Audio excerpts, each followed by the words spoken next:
From eating a cockroach on camera to gain attention, to getting shot 9 times, surviving, and making a hit out of it, to turning beef with Donald Trump into a career.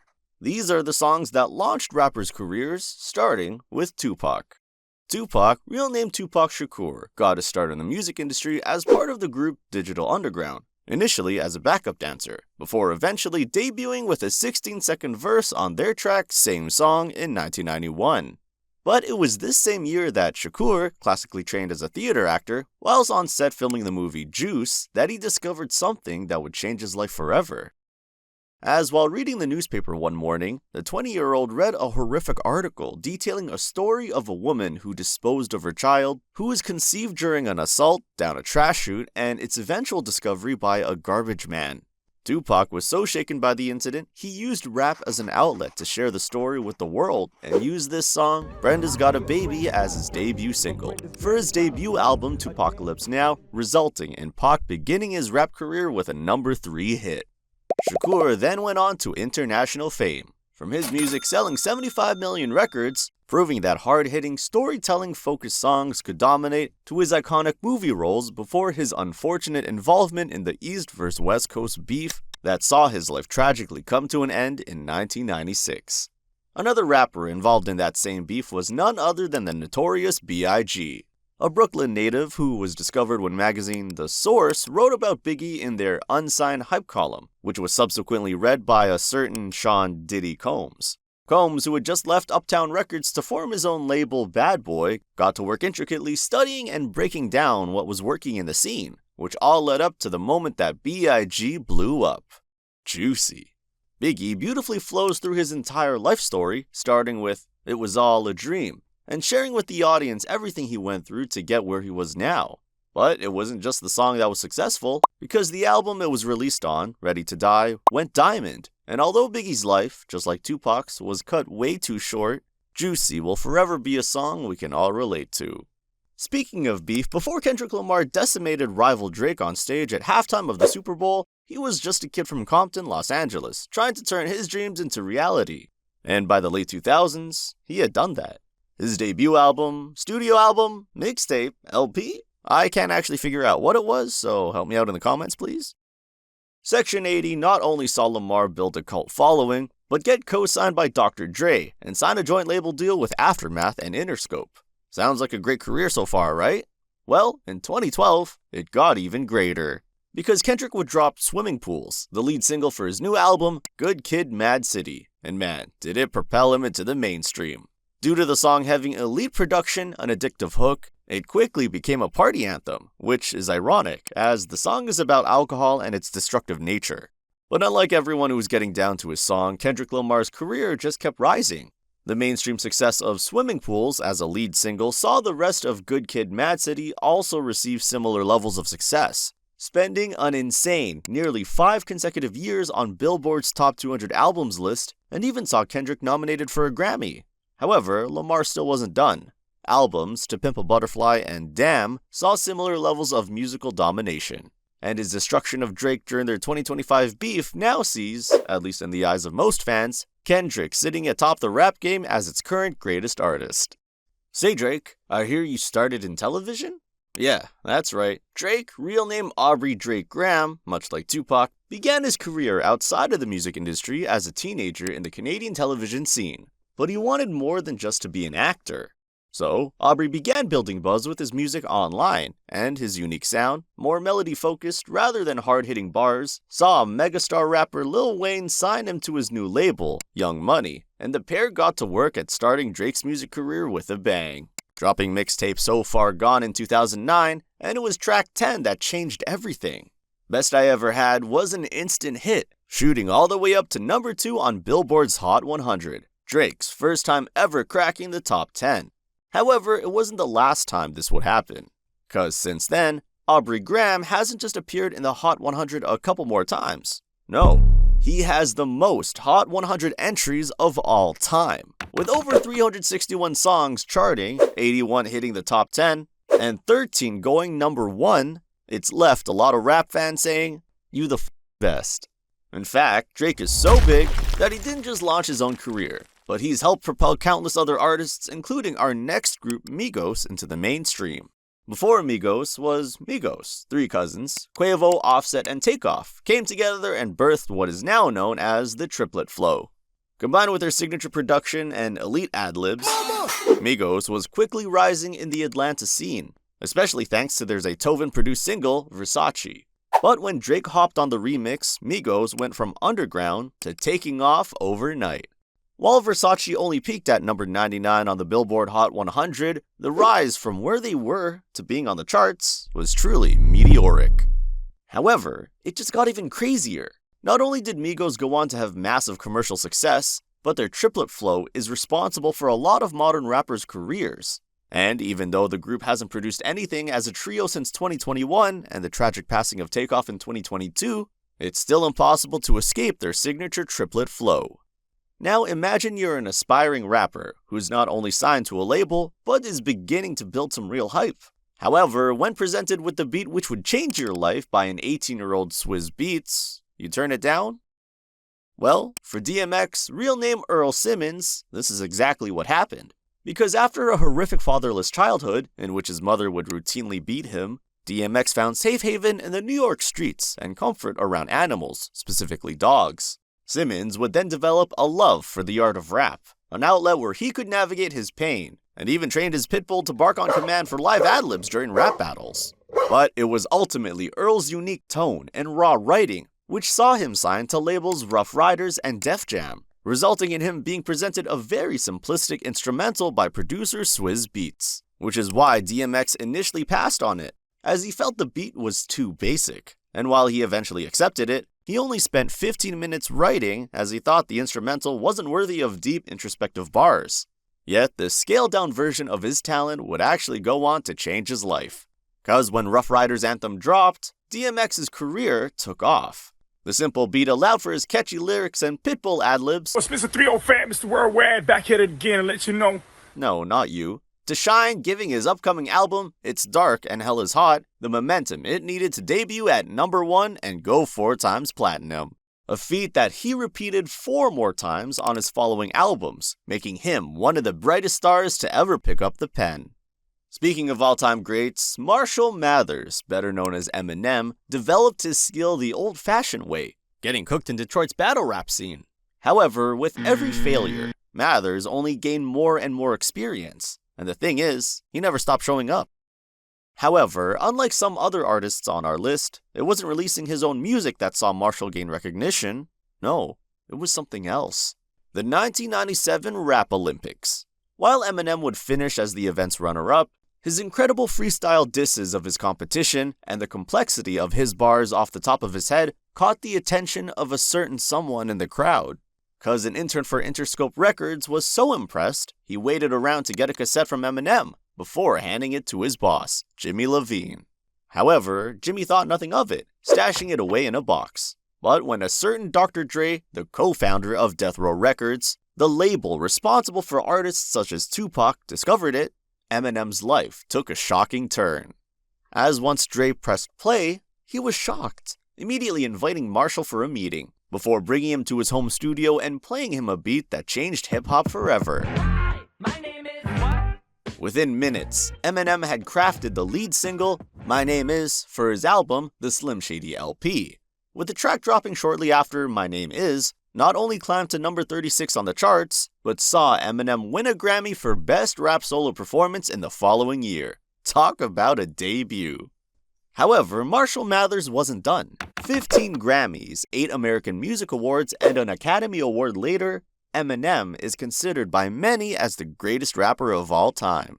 An insane career, which, if you even think about it, is pretty crazy that it even happened in the first place.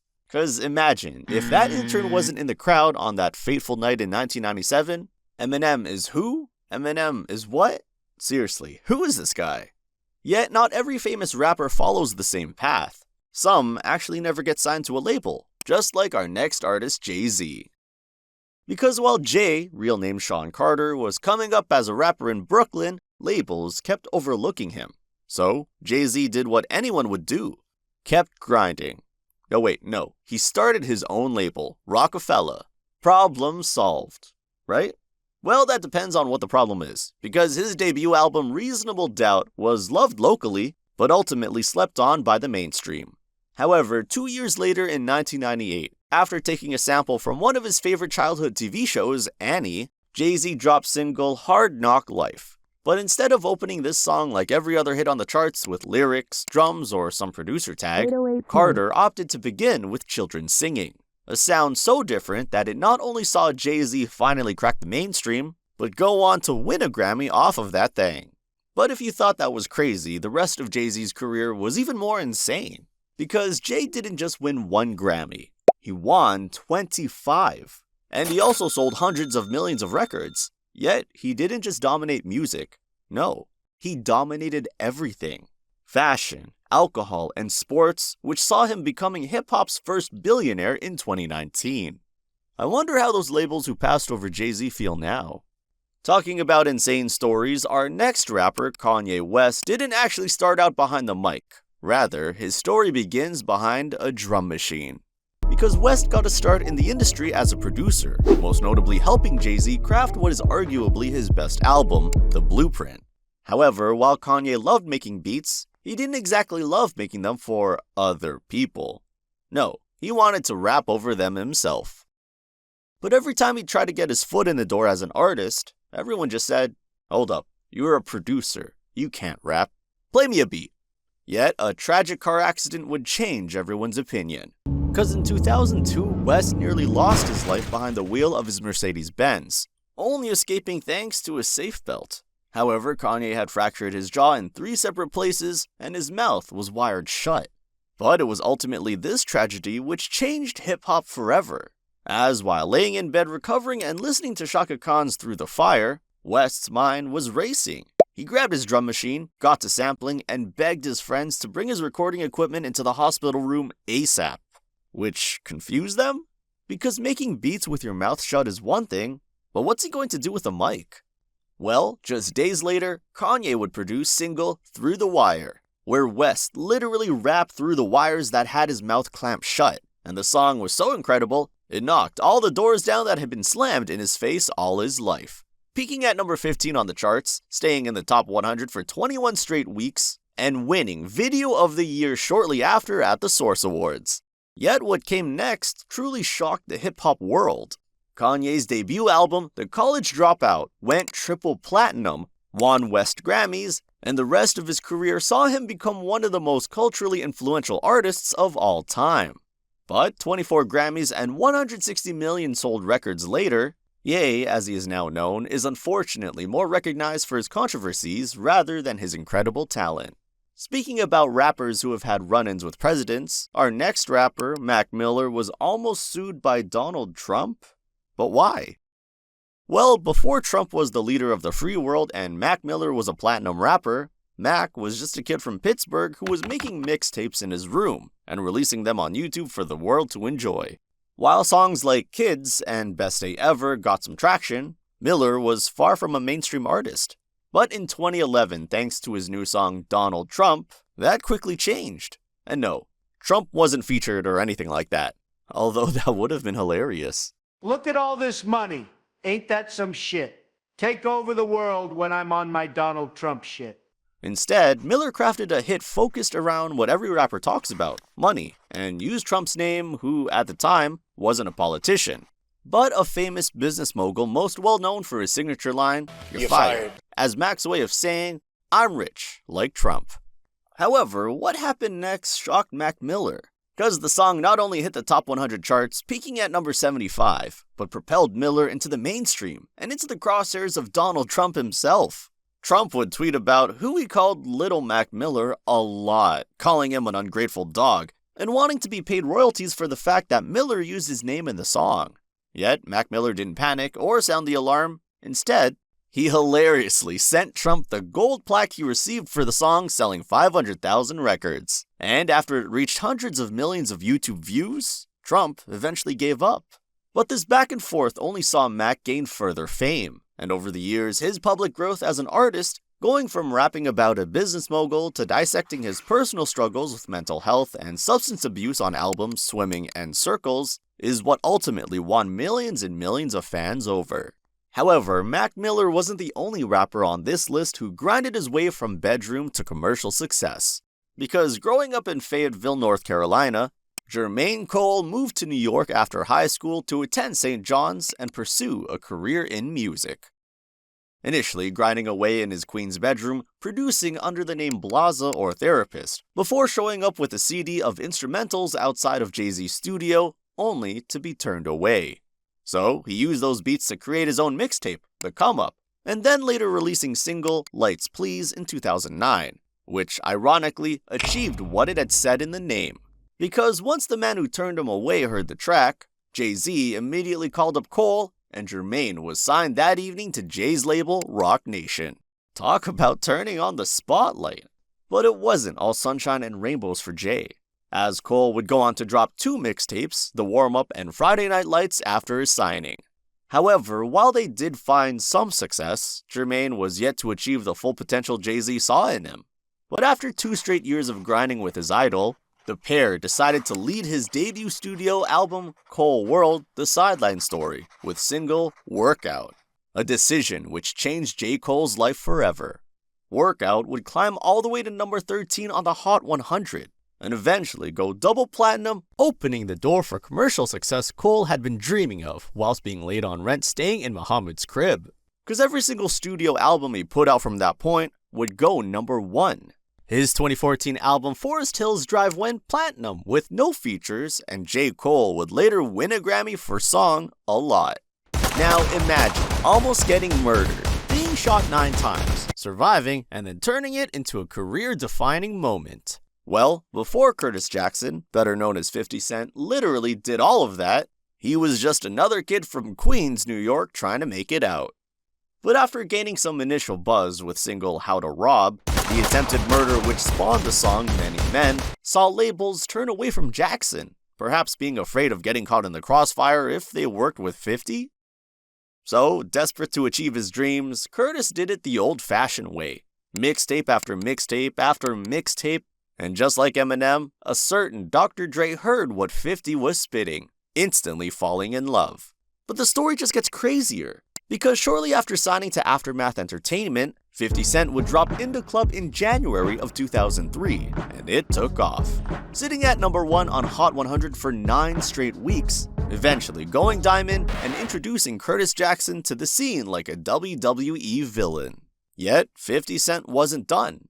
His debut album, Get Rich or Die Trying, would go 9 times platinum, and just like Jay-Z, 50 didn't only dominate in music, because Curtis Jackson would also find success in the business world through drinks, both alcoholic and non-alcoholic, clothing, and as an executive producer, most notably for his recent documentary on rival Sean Diddy Combs. Speaking about weird stuff, would you eat a cockroach if it meant fame? No, seriously, would you? Well, Tyler Acoma, better known as Tyler the Creator, did just that. Because while Tyler had built a cult following online thanks to his group Odd Future, he had yet to break into the mainstream. So he decided to self-produce a song he dubbed Yonkers and release it with a black and white music video in which he literally ate a cockroach.